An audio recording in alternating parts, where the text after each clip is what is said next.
a todos y todas. Mi nombre es María Teresa Bocos, soy docente de la asignatura Introducción al Derecho, Cátedra B. Nuestro titular es el doctor Aldo Azar. Y continuando con la modalidad del dictado del seminario, en circunstancias absolutamente extraordinarias, vamos a hacerlo también de una manera extraordinaria. Si bien todos los años se desarrolla de manera absolutamente presencial, bueno, este año va a ser diferente, así que les pido disculpas desde ya si voy muy rápido. Vamos a hacer el esfuerzo de ir compaginando los cuadros con la exposición oral. El tema que vamos a trabajar es el de la filosofía analítica. La filosofía analítica surge en el mundo anglosajón, principalmente en Estados Unidos e Inglaterra, a principios del siglo XX. Sus máximos exponentes son Bertrand Russell, George Moore, Frege, los miembros del Círculo de Viena, no todos, algunos, y el más descollante fue Ludwig Wittgenstein, por sus estudios del lenguaje. La filosofía analítica puede ser incluida dentro de las corrientes positivistas, encontrando en ellas distintas escuelas que presentan rasgos en común. La analítica surge como una preocupación sobre el objeto de la filosofía frente al avance de las ciencias naturales, la lógica y la matemática, que obligan a los filósofos a cuestionar sus funciones. Su nombre se debe al énfasis puesto en el análisis del lenguaje por medio de la lógica formal y la exigencia de claridad y rigor en la argumentación lógica y justificación de enunciados, y la desconfianza hacia los grandes sistemas filosóficos. Dentro de las principales características de la filosofía analítica vamos a encontrar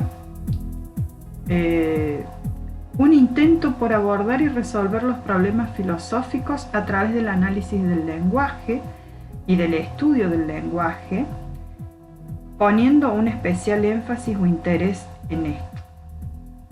En segundo lugar, se detiene particularmente en el análisis lógico de los conceptos, considerando de esta forma tanto el lenguaje natural como la lógica formal. En tercer lugar, manifiesta una posición escéptica respecto de la metafísica. La metafísica entendida como la rama de la filosofía que estudia la naturaleza, estructura, componentes y principios fundamentales de la realidad. También incluye la clarificación e investigación de algunas nociones fundamentales con las que entendemos al mundo, como son las nociones de ser, entidad, existencia, objeto, propiedad, relación, entre otros. Para la metafísica clásica, el nombre o expresión lingüística o símbolo expresa una relación natural con el objeto, dado que el significado de una palabra equivale a su concepto, el cual, a su vez, es decir, el concepto, expresa una realidad esencial, universal y permanente. Esta idea del concepto con la cosa, sostenida por la metafísica, es rotundamente rechazada por la filosofía analítica, ya que entiende que, si bien el lenguaje se refiere a la realidad, no existe vinculación esencial o natural entre el lenguaje y la cosa. Detrás del nombre de una cosa no hay una referencia, sino solo un uso convencional que se realiza a través de los modismos y del lenguaje. La preocupación no se centra en la realidad, sino en el lenguaje. La realidad pertenece a las cosas y a la empiria. El lenguaje los trasciende. Para los analíticos, la filosofía debe hacer del lenguaje natural u ordinario un lenguaje claro, riguroso y no ambiguo. Los problemas o cuestiones filosóficas son problemas lingüísticos relativos a las formas del lenguaje y de las palabras en que se plantea el problema real. Se busca aclarar el significado y el empleo de las formas de expresión. El fin de la filosofía es determinar las posibilidades concretas de aplicar correctamente una expresión y desechar como absurdas otras formas de emplearla. La filosofía analítica rechaza la posibilidad de la relación ontológica o esencial entre lenguaje y objetos reales, que es lo que vendría a sostener la metafísica. Para Wittgenstein, filósofo analítico por supuesto y por excelencia, pretender que cada palabra designa una cosa es absurdo. El lenguaje tiene distintas funciones, por lo que el significado de una palabra no debe buscarse en el objeto al que designa, sino en la diversidad de sus funciones. El significado de una palabra es su uso, el cual depende del contexto en que se utiliza y las diversas funciones del lenguaje. Así, para la filosofía analítica, el intento metafísico de conocer la esencia de los objetos de la realidad no tendría sentido. Por lo que, según esta afirmación, nos encontramos entonces frente a una actitud positivista respecto de la ciencia. Positivista acercándose a lo sostenido por los del Círculo de Viena para la comprensión científica del mundo.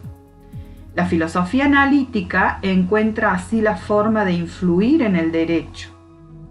A este respecto, Nino sostiene que el significado de una palabra está determinado por las reglas convencionales que determinan las condiciones de uso de esa palabra. Para descubrir el significado de la palabra derecho, se pueden utilizar dos enfoques diferentes. En primer lugar, averiguar cómo se usa efectivamente en el lenguaje ordinario la palabra derecho. Y en segundo lugar, intentar la definición a partir de las propiedades descriptivas y no valorativas del término. Es decir, definir qué es derecho y no qué debe ser el derecho. De otra manera, Bernengo sostiene que, para definir derecho, se debe seguir el método de observar e identificar los modos en que se usa la palabra derecho en una sociedad dada. Ello permitirá esclarecer, a través de métodos verificables, qué se intenta decir cuando se emplea la palabra derecho, dejando de lado cualquier tipo de valoración al respecto. No interesa si aquello a lo que se llama derecho expresa valores de justicia, porque ello no sería verificable. Hasta aquí hicimos un breve desarrollo de esta característica de el por qué el rechazo a la metafísica por parte de la filosofía analítica. Continuando con las principales características de la analítica, tenemos que, en cuarto lugar, nos encontramos con una conexión con la tradición empirista o el empirismo lógico, o también neopositivismo. El empirismo lógico es una corriente en la filosofía de las ciencias que limita la validez del método científico a lo empírico y verificable. El empirismo lógico surge en el primer tercio del siglo XX en el Círculo de Viena, Austria, entre 1921 y 1936, para la comprensión científica del mundo, y se ocupó principalmente de la lógica de la ciencia, considerando la filosofía como una disciplina encargada de diferenciar entre lo que es ciencia de lo que no, y elaborar un lenguaje común a las ciencias. Su posición filosófica se llamó empirismo lógico y abogó por una concepción científica del mundo.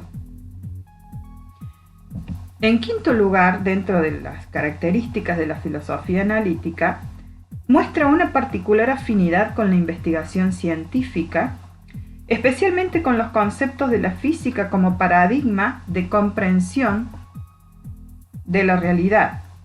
Y finalmente, la filosofía analítica demuestra una contraposición respecto a otras tradiciones filosóficas, principalmente en relación a la llamada filosofía continental. La filosofía continental se desarrolla durante los siglos XIX, XX y XXI, principalmente en Europa continental, sobre todo en países como Francia y Alemania, y se caracterizó por ser especulativa, por dar más importancia a la historia que a la filosofía analítica. Es decir, desde esta perspectiva, la filosofía analítica terminó rechazando lo que fue el idealismo, la ilustración y el romanticismo como grandes movimientos ideológicos de cambio que caracterizaron los últimos siglos de toda Europa. Abordar y resolver los problemas filosóficos hacen a la cuestión del método, y el método de la filosofía del análisis del lenguaje, como dijimos, nace en el siglo XX. Los problemas del lenguaje en las ciencias jurídicas se plantean y se proponen distintas formas de superarlos. Sus defensores consideran que la mayor parte de los problemas filosóficos están en las expresiones, porque las expresiones filosóficas son imprecisas y oscuras y dan lugar a confusiones. De allí que la tarea de la filosofía será analizar el lenguaje y tratar de aclararlo, sobre todo de la filosofía analítica. Estos filósofos no pretenden conocer la realidad del ser, ni investigan las capacidades o facultades del conocimiento como el racionalismo, el empirismo y el mismo Kant, sino que concentran su interés en el lenguaje. La filosofía analítica lingüística ha seguido principalmente dos orientaciones. Primero, el análisis formal lógico y semántico, donde la lógica es el lenguaje perfecto, ideal. Sin embargo, las proposiciones de la lógica no dicen nada, no representan ningún estado de cosas, pero muestran las propiedades formales del lenguaje y del mundo. De allí la importancia de reducir a fórmulas matemáticas o lógicas el enunciado normativo. Continuando con el desarrollo de la filosofía analítica, habíamos hecho la presentación de esta escuela. Hablamos de sus máximos representantes, cuáles eran sus objetivos, sus principales características y el rechazo de las distintas formas de filosofía. Comenzamos abordando el método y dijimos que dentro de su método de trabajo para la interpretación del derecho está en el análisis formal lógico y semántico, entendiendo que la lógica es el lenguaje perfecto e ideal. Sin embargo, las proposiciones de la lógica no dicen nada, no representan ningún estado de cosas, pero muestran las propiedades formales del lenguaje y del mundo. De allí la importancia de reducir las proposiciones normativas a fórmulas matemáticas y lógicas, porque considera que hay diversas maneras de usar el lenguaje, a las que, por ejemplo, Wittgenstein denomina juegos lingüísticos. Los juegos del lenguaje no son solamente maneras diferentes de utilizar los recursos lingüísticos, sino que son modelos que describen situaciones comunicativas, por lo que están estrechamente entrelazados con formas de vida. Este método, ligado a la tradición empirista inglesa, abarca desde el llamado análisis clásico de Moore y Russell, que desembocó en el atomismo lógico de Russell y del Tractatus de Wittgenstein, pasando por el neopositivismo del Círculo de Viena hasta el giro pragmático de las investigaciones filosóficas de Wittgenstein y su desarrollo en las escuelas de Cambridge y Oxford. Durante el análisis del método de la filosofía analítica predomina el uso de tres tipos del lenguaje. El lenguaje natural, que es el lenguaje que hablamos todos de manera ordinaria, diaria para la comunicación. El lenguaje artificial, que se entiende como tal a todo aquel lenguaje creado y empleado conscientemente para cumplir con un objetivo determinado. Este sería expresarse de una forma diferente a la natural. O sea, hay una depuración de los términos del lenguaje natural. Y finalmente el lenguaje científico, que son lenguajes que usan los distintos grupos sociales, gremios profesionales, que varían respecto a la lengua estándar. Además, son normativos, son objetivos, Es un lenguaje bastante más depurado, donde existe incluso redefinición de términos por la mayor rigurosidad frente a las necesidades de la comunicación científica. Sería un lenguaje técnico en el sentido de que se emplea en diferentes actividades, profesiones y con modismos, giros y tecnicismos propios. Y por otro lado tenemos la expresión lingüística lógica de la norma jurídica. La norma es una proposición prescriptiva, y esto ya lo vieron desde el IECA por los distintos usos del lenguaje. Dijimos, la norma es una proposición prescriptiva como forma de lenguaje. El derecho es una pluralidad de normas jurídicas de diversa naturaleza. La positivización del derecho, es decir, la recepción del derecho en cuerpos jurídicos, da lugar al problema de la diferenciación entre norma jurídica y texto normativo. Y en el derecho hay diferentes formas del lenguaje para interpretar y comunicar las normas. En las normas básicas del ordenamiento jurídico siempre se relacionan dos elementos: el supuesto de hecho y la consecuencia jurídica. Ahora bien, dentro de los problemas que vamos a ver que se presentan en el lenguaje jurídico, tenemos básicamente tres, que son los que se trasladan del lenguaje natural al lenguaje de las normas. Por ejemplo, la ambigüedad, la vaguedad y la carga emotiva. La ambigüedad, sabemos que existe ambigüedad cuando un término abarca más de un objeto. O polisemia, tiene distintos significados. La vaguedad o imprecisión se da cuando un concepto no permite establecer las características definitorias del objeto. Y finalmente, la carga emotiva está vinculada a la existencia de transmisión de emociones. Estos problemas del lenguaje, Guibur procura superarlos a través de la formalización del lenguaje normativo, y donde dice, bueno, vamos a reducir a fórmulas, lógica y matemática las expresiones. Otros autores proponen diferentes niveles de desacuerdos, lo denominan desacuerdos. Por un lado aparecen los desacuerdos de creencias, cuando se discrepa sobre un fenómeno determinado. ¿Cómo se resuelve esto? Bueno, se supera por la verificación o corroboración directa o el método científico del objeto. Por ejemplo, banco. Banco puede ser entendido como entidad financiera, un banco de arena o un banco de la plaza. ¿Cómo lo resuelvo a este desacuerdo de creencias? Bueno, verificando las condiciones de uso del término. Es decir, a través del contexto, que me va a poder determinar con claridad a qué tipo de banco estoy haciendo referencia, porque estaríamos frente a un problema de la polisemia. Por otro lado, tenemos el desacuerdo de actitud. Existe desacuerdo de actitud cuando se da una discrepancia en la valoración o sentimiento acerca de una cuestión. A esta la solución no va a depender de la comprobación, sino de la argumentación. La comprobación se da con el desacuerdo de creencias, mientras que en el desacuerdo de actitud lo resuelvo a través de la argumentación, porque la argumentación me permite demostrar la inconsistencia lógica de uno de los argumentos y darle mayor peso al contraargumento o al argumento de refute. Por ejemplo, respecto del significado del término inmoral, para lograr un acuerdo sobre la moralidad o inmoralidad de los actos.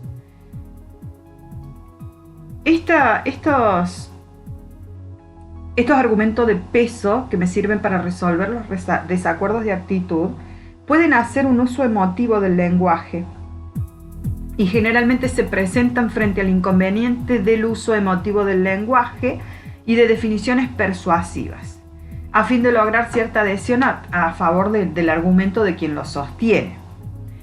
De esta forma, el conocimiento de los distintos usos del lenguaje, así sean descriptivos, directivos, expresivo, operativo o persuasivo, ayudan a discernir frente a qué tipo de desacuerdo nos encontramos y de esta manera poder resolver. Otra solución para los problemas lingüísticos de las normas lo van a proporcionar las definiciones legislativas.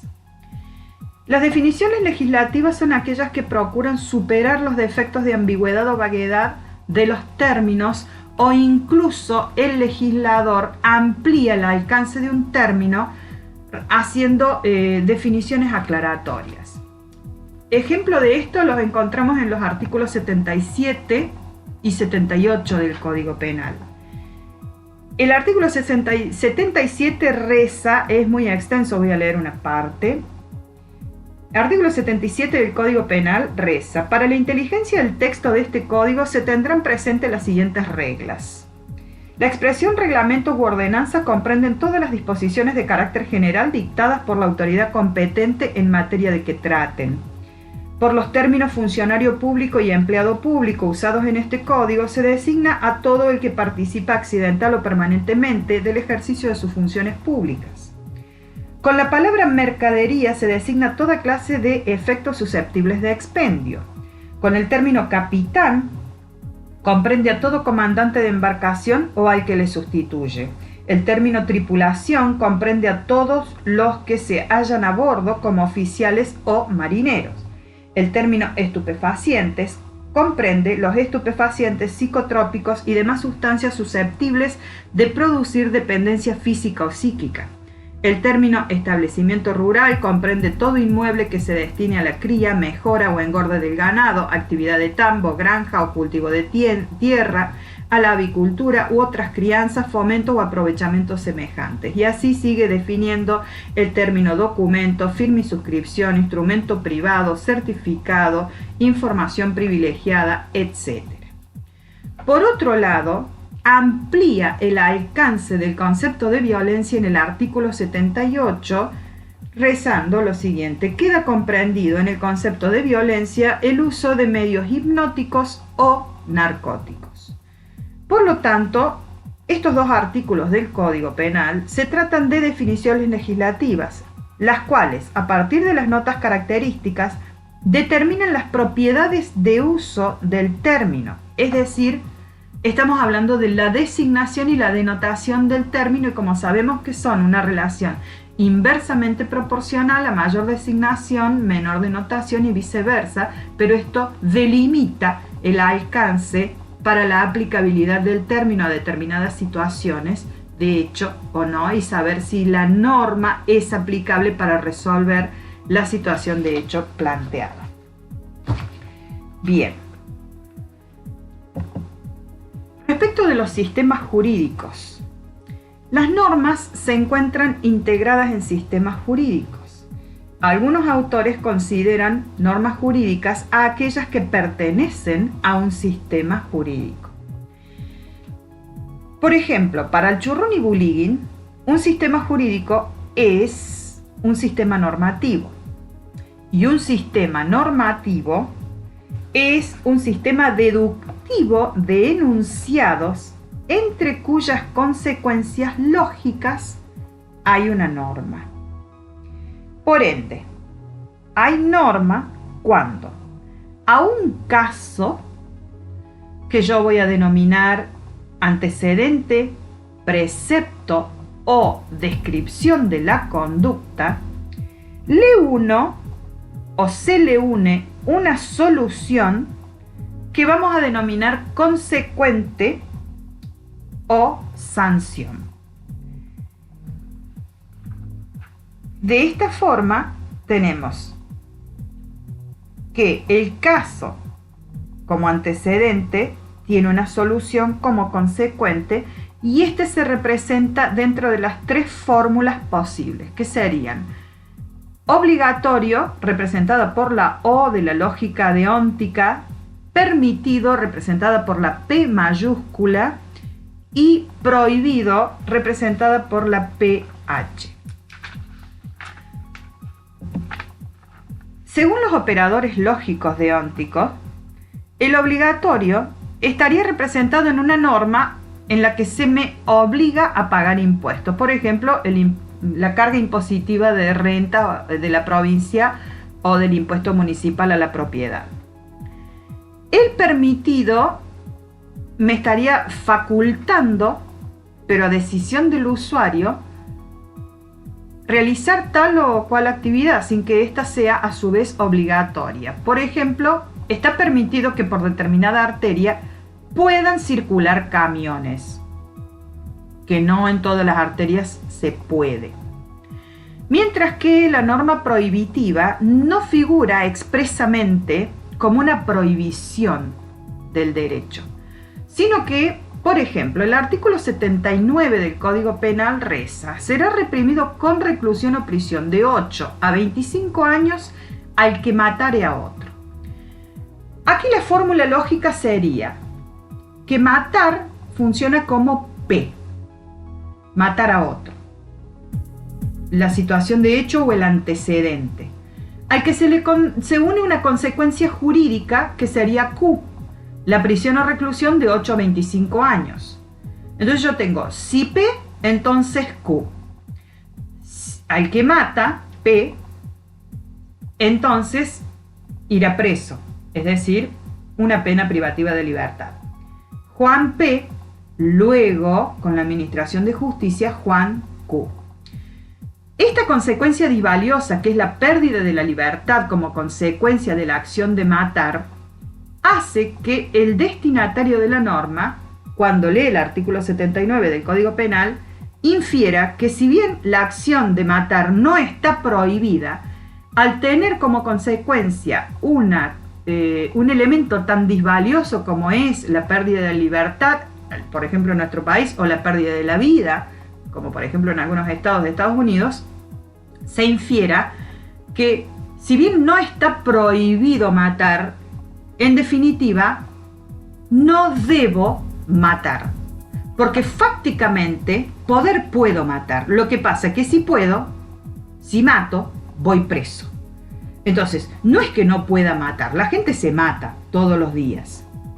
Pero frente al hecho de matar, la pérdida del bien es tan grande como consecuencia de la acción que se entiende no debo matar. Para continuar con el desarrollo de la filosofía analítica y retomando la exposición anterior donde hablamos de las soluciones de los problemas del lenguaje normativo a partir de, por un lado, los desacuerdos, por otro lado, las definiciones legislativas, en tercer lugar, entender el sistema jurídico con la propuesta de Alchurrón y Bulligin y la lógica de las normas, pasamos a otra postura que sería la de Carlos Santiago Nino. Carlos Nino explica que en un sistema jurídico hay dos tipos de reglas. Las reglas primarias que prescriben conductas, que serían aquellas que obligan, permiten o prohíben determinadas conductas, y las reglas secundarias. Estas reglas secundarias no prescriben conductas, sino que sirven para funcionar como otras reglas, que son básicamente tres: reglas de reconocimiento, reglas de cambio y reglas de adjudicación. Las primeras, las reglas de reconocimiento, sirven para identificar qué normas forman parte del sistema, es decir, que establecen que son normas las creadas por el Congreso de la Nación. Así, por ejemplo, el artículo 75, inciso 12 de la Constitución Nacional, donde nos habla de las atribuciones del Congreso de la Nación y dice: corresponde al Congreso, inciso 12, dictar los códigos civil, comercial, penal, de minería y del trabajo y la seguridad social en cuerpos unificados o separados sin que tales códigos alteren las jurisdicciones locales, etcétera, etcétera, etcétera.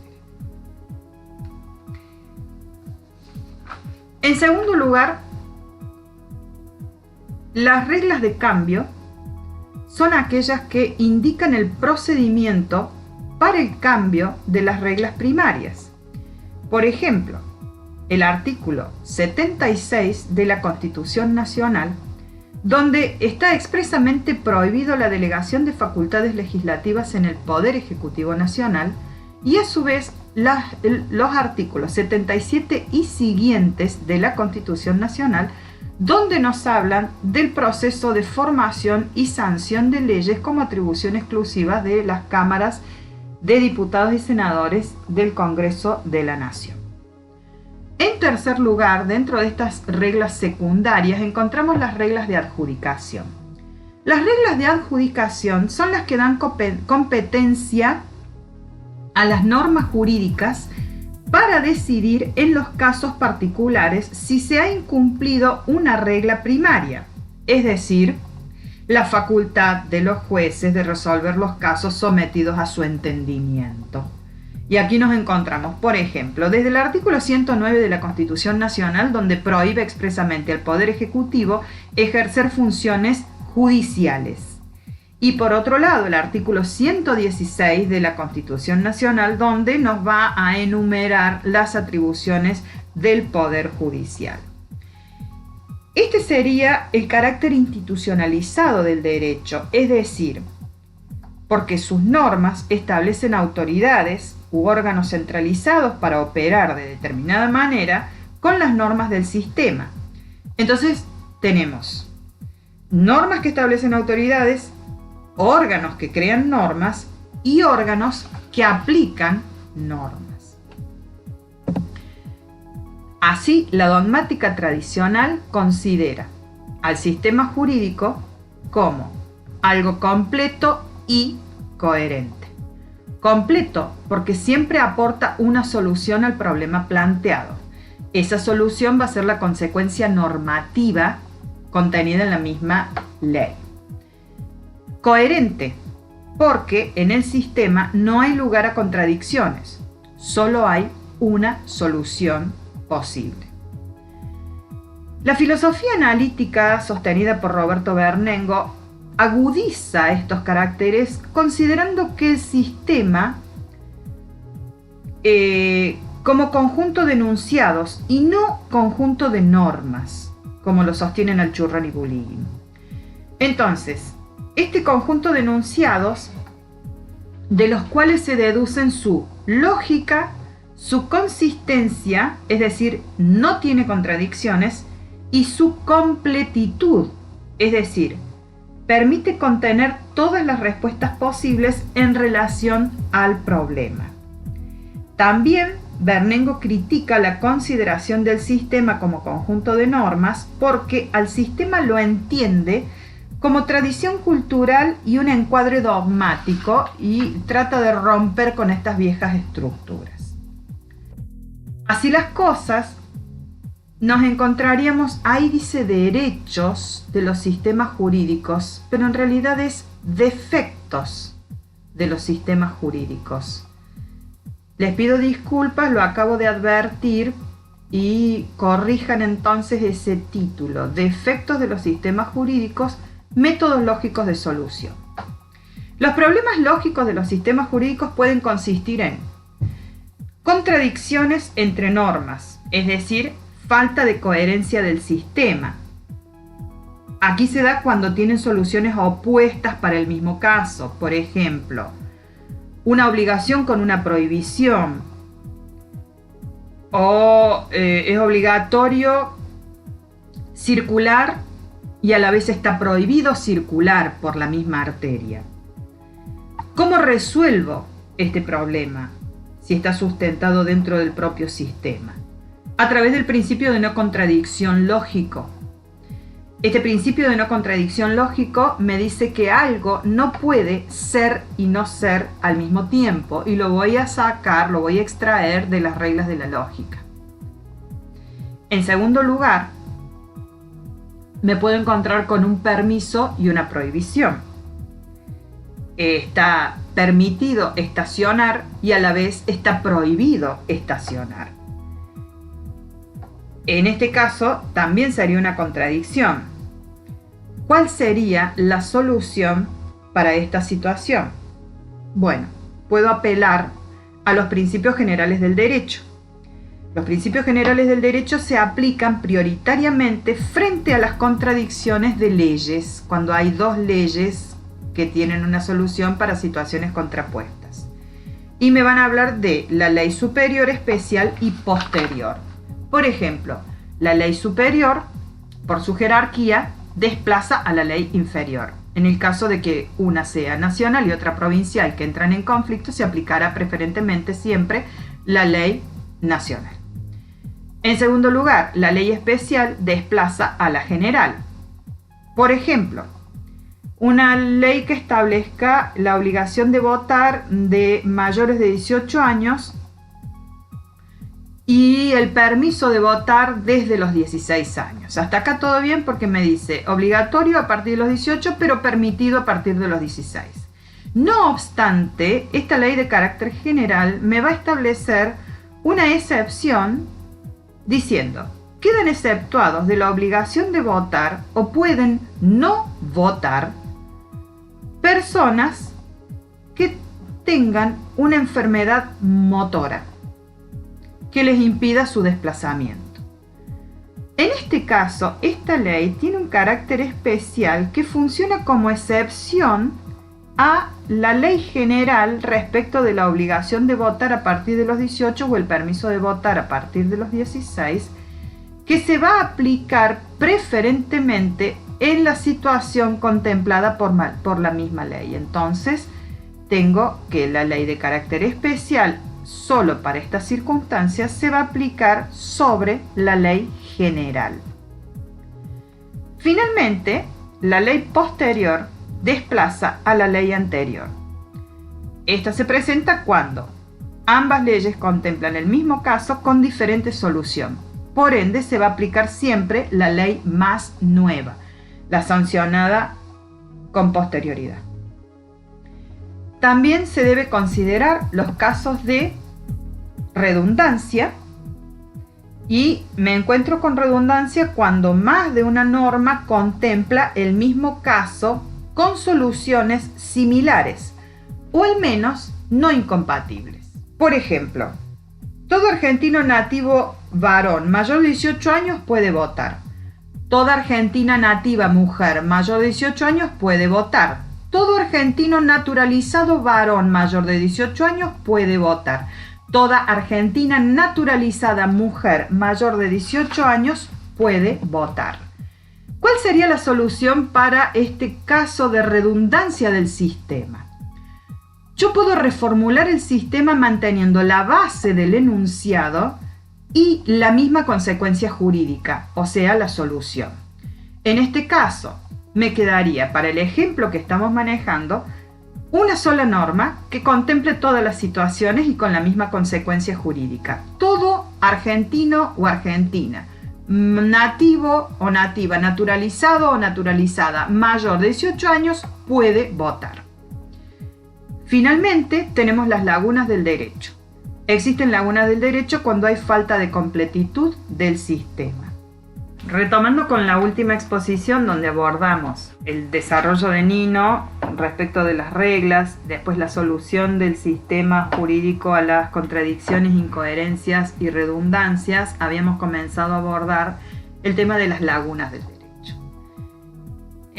Hay lagunas cuando estamos frente a la falta de completitud del sistema.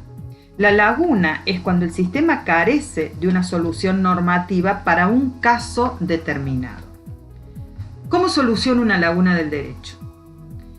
En el derecho penal, que es la rama del derecho público por excelencia, la resuelvo aplicando la regla de clausura establecida en el artículo 19 de la Constitución Nacional a partir del principio de reserva, que dice: las acciones privadas de los hombres que de ningún modo ofendan la moral ni las buenas costumbres están solo reservadas a Dios y exentas de la autoridad de los magistrados. Es decir, esta regla de clausura o principio de reserva me está diciendo que todo lo que no está prohibido está permitido, pura y exclusivamente dentro de la esfera penal, porque en este caso está terminantemente prohibida la aplicación por analogía.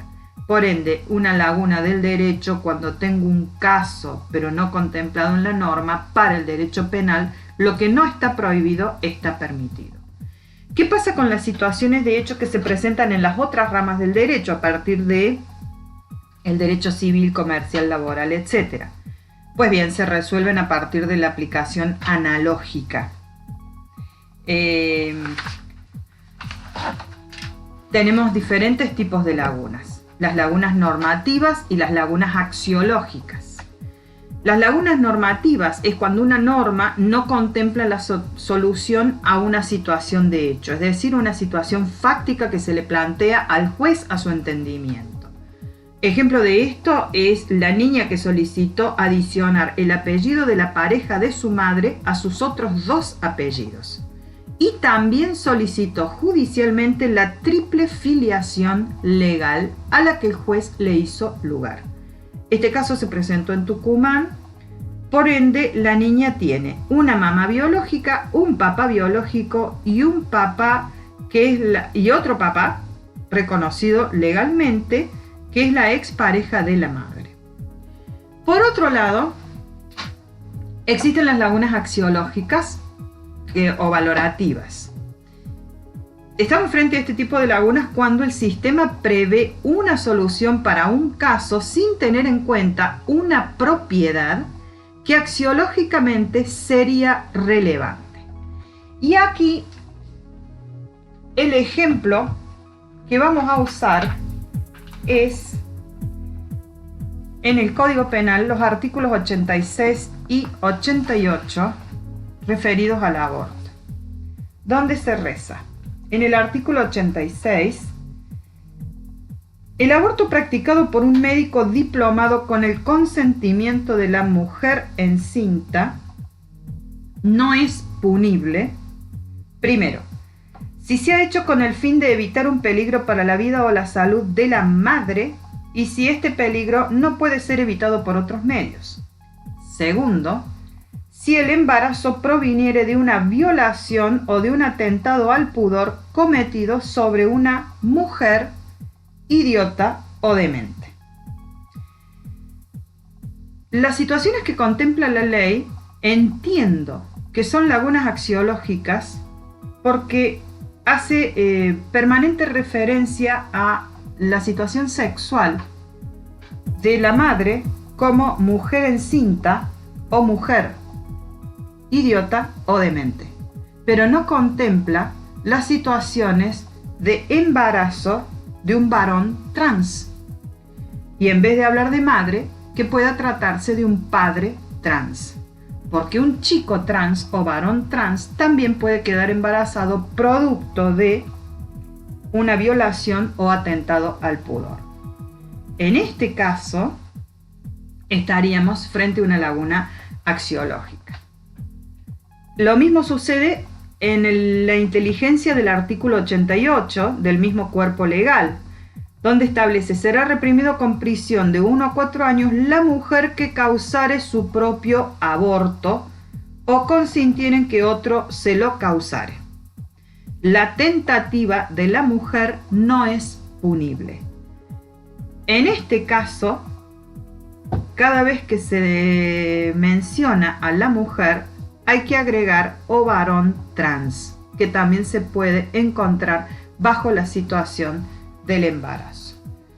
¿Por qué? Porque en la inteligencia de estos dos artículos estamos frente a un concepto no contradictorio con la ley civil, ya que el artículo 562 del Código Civil y Comercial establece que son hijos de quien dio a luz.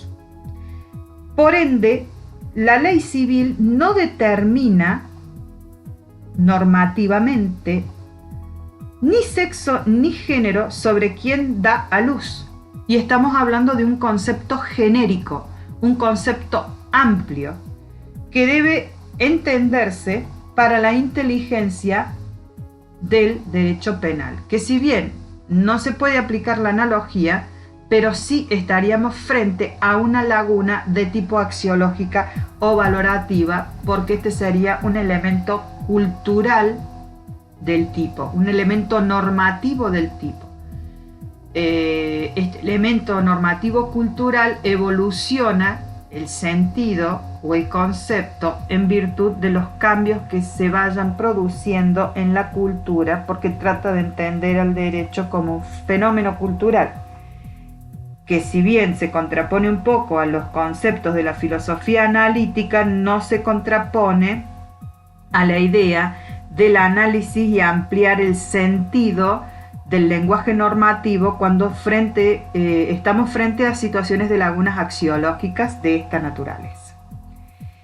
El método analítico propone soluciones a defectos del sistema jurídico a partir entonces del análisis lógico y su reformulación.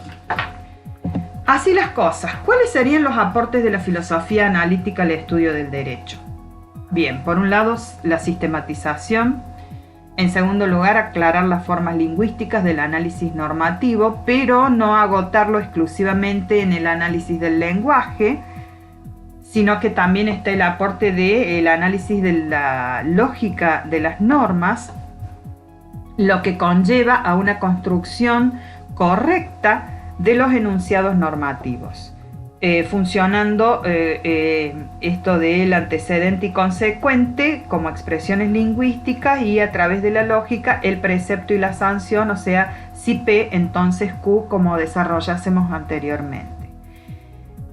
De esta forma no se trata de caer en el reduccionismo, que la misión de la filosofía sea el análisis pura y exclusivamente del lenguaje, ni suponer que el lenguaje y el conocimiento humanos están limitados a los que aporten las experiencias sensoriales y por tanto incapaces de llegar a síntesis filosóficas. No es el lenguaje el problema de la filosofía. La crítica del lenguaje jurídico es una tarea legítima y necesita de la teoría del derecho, pero no necesariamente la única. La filosofía se ocupa de la realidad y en la realidad se trata y está el lenguaje.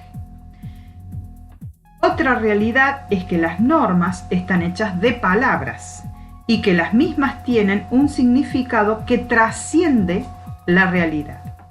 La tarea de analizar la problemática normativa, por ende, no se agota exclusivamente en el lenguaje, solo es una parte a la que debemos sumar o adicionar la lógica de las normas y finalmente una teoría general del derecho donde se proponga el estudio y construcción de cómo es el derecho. Y esto es un resabio kelseniano de otra rama de la filosofía analítica sostenida por el Círculo de Viena y el positivismo más duro, donde se propone una construcción de la teoría pura del derecho absolutamente descontaminada de cualquier otro elemento que no sea derecho, y entender el derecho como una actitud de adhesión absoluta frente a las normas, y ahí surge el concepto de la dogmática. Y hablamos de un derecho descontaminado de elementos históricos, sociales, culturales, raciales, económicos y demás, para mantenerlo de la forma más neutral posible y poder de esa forma hablar solo de una teoría general del derecho. Bien, así las cosas. Espero haber aportado algo de claridad a estos conceptos y haberles sido útil. Y quédate en casa. Se cuidan todos.